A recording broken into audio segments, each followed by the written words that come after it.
My tale begins with you. You are my once upon a time.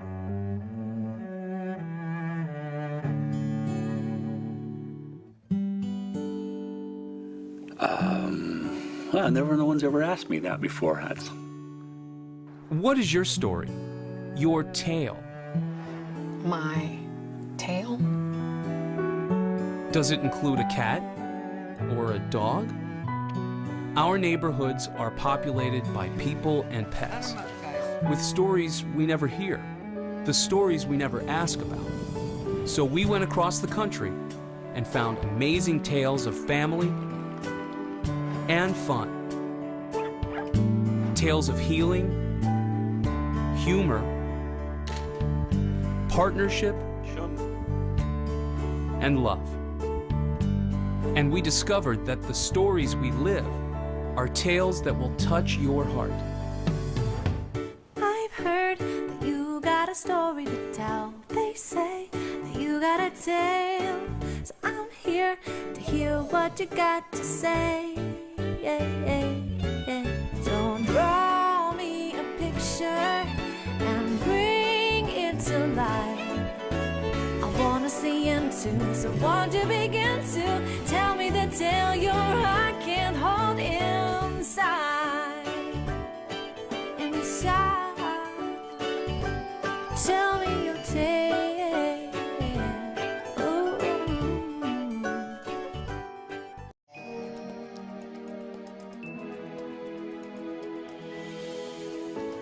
The sun sets on another day at the Birmingham Racecourse.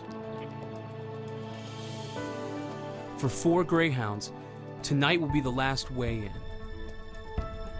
The last walk to the starting gate. The last race.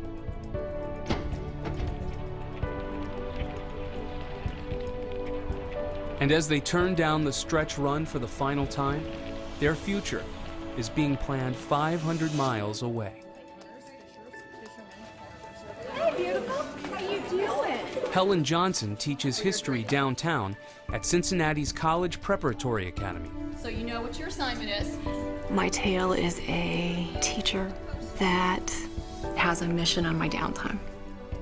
Her new mission and passion is saving the lives of retired racers.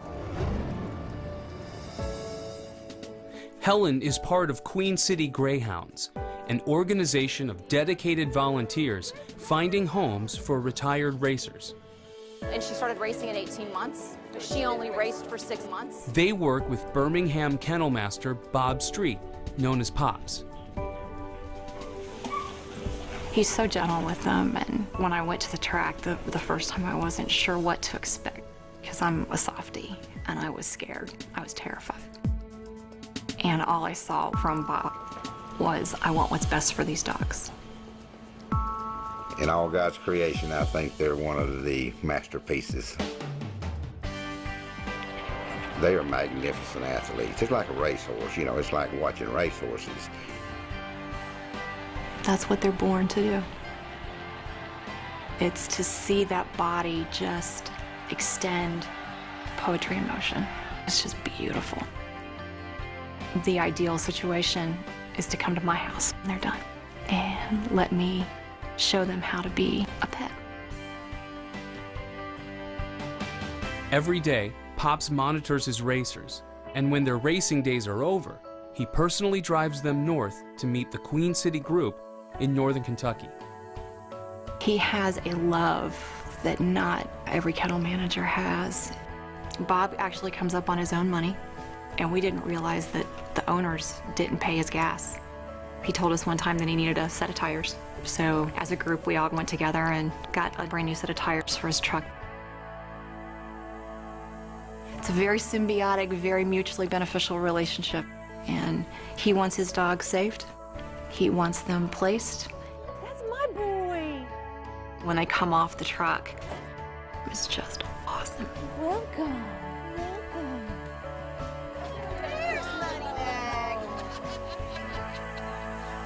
When we first turn them loose in the backyard and watching them take off is just awesome.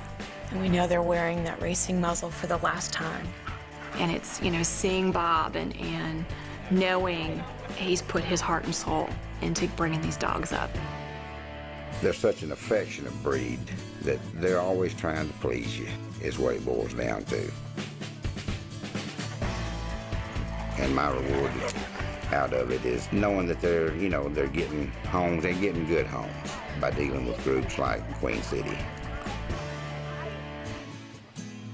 Such a pretty boy. They hate it.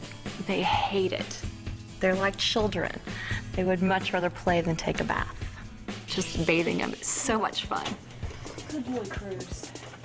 We found on the website that the first place that people go are the pictures of adoptable dogs, available dogs. And so we try to get as many good pics as we can.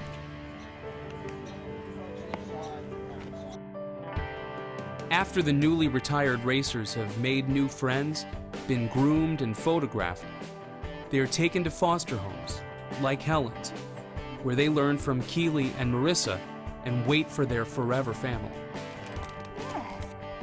They'll just took the big piece.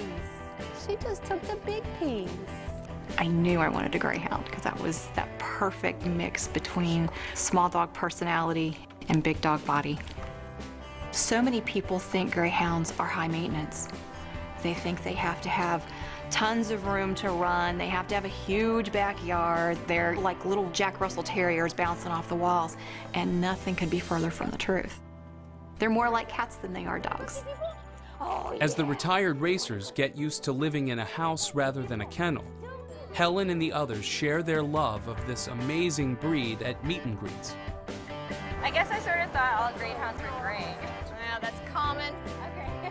They actually come in 18 different color combinations. Meet and greets are vital to us getting these dogs adopted because you cannot find a greyhound at a pet store or even at a rescue shelter. It tightens up. It's going to be somewhere through a rescue group. You're coming home with me, buddy. Helen and Queen City have connected another retired racer with another family. It's official. A perfect match that will give them both years of love. Remember what we taught you, okay? And tonight, 500 miles south, Pops will decide that this will be the last race for another greyhound before he heads north. My tale is that I am on a mission to save as many greyhounds as I can. And each one is just one more that gets to experience the puppy hugs. If our dogs up here could somehow communicate to the dogs in Birmingham how wonderful retirement life is in Ohio, there would not be one racing dog in that kennel. They'd all say, "We're done, let's go."